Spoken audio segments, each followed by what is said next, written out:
वो सिर्फ 17 साल की थी, लाखों के लिए एक सितारा, मगर किसी एक के लिए महज एक हासिल करने की चीज। जब जुनून अकीदत से आगे निकल जाए तो माशरा किस तरफ खड़ा होता है, कातिल के पीछे या मकतूल के साथ।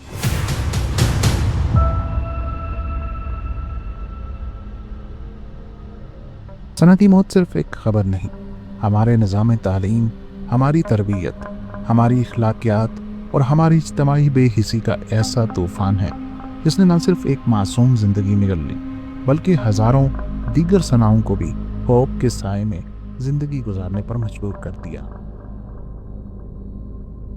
2 जून 2025 की शाम 5:09 इस्लामाबाद पाकिस्तान के सेक्टर G13 के सीसीटीवी कैमरे में कैद होने वाली फुटेज। ये फुटेज उस शख्स की है जिसने कुछ मिनट पहले ही एक ऐसा जुर्म किया जो बैनुल अक़वामी मीडिया तक में छा गया। पाकिस्तान की मशहूर इन्फ्लुएंसर 17 साल सना यूसुफ उस शाम इस्लामाबाद में अपने घर पर थी।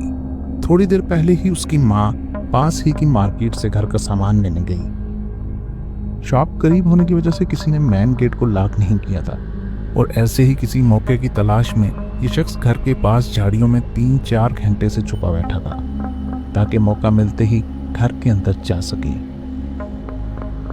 सना की मां तो मार्केट गई थी, लेकिन घर पर सना के साथ उसकी फूफो लतीफ़ा शाह थी। मेन गेट खुला देखकर वो शख्स घर के अंदर दाखिल हुआ। सामने खड़ी सना की फूफी से उसने पूछा, सना कहाँ है? इस पर उन्होंने सीढ़ियों की तरफ इशारा करते हुए कहा, सना ऊपर वाले कमरे में है। घर में दाखिल होने वाला शख्स ज्यादा उम्र का नहीं था और उसे देखकर सना की फूफी को लगा कि शायद वो सना का कोई दोस्त होगा जो उससे मिलने आया है। सीढ़ियों से ऊपर जाते ही वो लड़का सना को आवाज देकर कमरे के बाहर बुलाता है। कुछ ही मिनटों बाद वो सना से झगड़ने लगता है। ग्राउंड फ्लोर पर मौजूद फूफी पानी लेकर ऊपर जा ही रही थी कि कुछ अल्फाज उनके कानों में पड़े, जिसमें सना उस लड़के से कह रही थी, तुम थोड़ा सा शांत हो जाओ, पहले आराम से बैठकर पानी पी लो और यहाँ ऐसा कुछ मत करना क्योंकि घर के अंदर और बाहर हर जगह सीसीटीवी कैमरे लगे हुए हैं। बस यही सना के वो आखिरी अल्फाज थे जो उन्हें सीढ़ियाँ चढ़ते वक्त सुनाई दिए थे और फिर कुछ ही सेकंड बाद 2 बार गोलियां चलने की आवाज आई। वो जैसे ही भागकर सना के कमरे में पहुंची तो खून से लथपथ सना जमीन पर तड़प रही थी और वह लड़का फर्श पर पड़ा सना का फोन उठा रहा था। सना की फूफो को देखकर उस लड़के ने वो पिस्तौल उनकी तरफ तान कर डरा कर वहां से उन्हें भाग निकला और उसी फुटेज में वो भागता हुआ भी कैद हो गया। उसने सना के सीने पर 2 गोलियां मारी थी। शोर सुनकर आस पड़ोस के लोग मौका पर फौरन पहुंच गए। कुछ ही मिनटों में सना की मां भी घर आ गई जो ये मंजर देखकर सहम गई। सना को फौरन अस्पताल ले जाया गया, लेकिन तब तक बहुत देर हो चुकी थी और सना मौत के मुंह में समा गई थी। आखिर एक 17 साल बच्ची से ऐसी क्या दुश्मनी थी? क्या वजह थी कि पाकिस्तान में ही कई लोग सोशल मीडिया पर इस बच्ची की मौत को सेलिब्रेट करने लगे? और आखिर सना के फोन में ऐसा क्या था जिसकी वजह से कातिल उसे अपने साथ लेकर भागा? द ब्रूटल केस ऑफ सना यूसुफ। 17 साल सना यूसुफ पाकिस्तान की मशहूर सोशल मीडिया इन्फ्लुएंसर थी जिसके टिकटॉक पर 8 लाख से ज्यादा और इंस्टाग्राम पर 56 लाख से ज्यादा फॉलोअर्स थे। सना ज्यादातर skin care, food vlogs, music और प्रमोशनल वीडियोस बनाती थी। उसके वीडियो से ज्यादातर पाकिस्तानी नौजवान की ऑडियंस जुड़ती थी, इसलिए उसका सोशल मीडिया इन्फ्लुएंस काफी मजबूत था। पाकिस्तान के डिजिटल स्पेस की उभरती हुई स्टार कही जाने वाली सना फितरी तौर पर खुशमिजाज और हंसमुख थी। सना के वालिद सैयद यूसुफ हसन पाकिस्तान के शहर चित्राल में एक गवर्नमेंट ऑफिसर थे जो उनका होम टाउन भी है। सना की मां फरजाना यूसुफ एक होम मेकर होने के साथ साथ अपनी बेटी के सोशल मीडिया को मैनेज करती थी और सना के साथ वो इस्लामाबाद में रहती थी। सना का ख्वाब डॉक्टर बनने का था, जिसने गुज़श्ता साल 2024 में अपना 12वां ग्रेड मुकम्मल किया था। उसका एक 15 साल भाई भी था जो उस अलमनाक दिन अपने वालिद के पास चित्राल में था। जिंदगी में सब कुछ अच्छा चल रहा था, लेकिन तकरीबन 1 साल पहले सना के पास इंस्टाग्राम पर एक मैसेज आया और यहीं से इसकी शुरुआत हुई। ये मैसेज उस वक्त 21 साल उमर हयात का था। उमर हयात कौन था?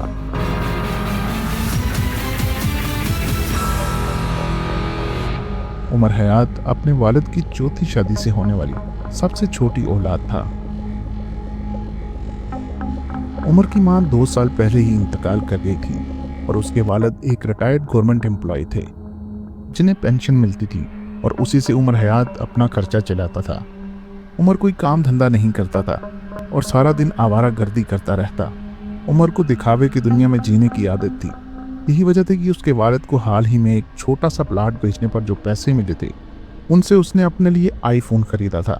इतना ही नहीं बल्कि उन पैसों से वह किराए पर कार लेकर आता और इंस्टाग्राम पर कोलाब के नाम पर लड़कियों को इनवाइट करके उनके साथ टिकटॉक वीडियोस बनाता था। पाकिस्तान के फैसलाबाद डिस्ट्रिक्ट के जड़ावाला का रहने वाला उमर खुद को पराप्ट्रेट आइकॉन बताता था और अपने आप को अमीर जाहिर करने के लिए वो पोश एरियाज में जाकर वीडियोस बनाता था जहां पस मंजर में नजर आने वाले बेंगलोज और लग्जरी कार्स को वो अपना बताता था। उसकी पूरी दुनिया सिर्फ झूठ पर ही बनी हुई थी और उसके सोशल मीडिया पर जो कुछ भी नजर आ रहा था वो हकीकत से कोसों दूर था। उमर ने सना को बार बार मैसेजेस भेजे और मिलने की जिद की, लेकिन सना ने हर बार इनकार कर दिया। 29 मई 2025 को सना के यौम पैदाइश पर उमर ने तोहफे लेकर इस्लामाबाद का 332 किलोमीटर का सफर तय किया, लेकिन सना ने उससे मिलने से इनकार कर दिया। इस रद्द अमल ने उमर के जहनी तवाज़ुन को मुकम्मल तौर पर बिगाड़ दिया। 2 जून 2025 की दोपहर उमर ने सना के घर का जायजा लेना शुरू किया। मौका पाते ही वो घर में दाखिल हुआ और सना के सीने में 2 गोलियां मारकर फरार हो गया।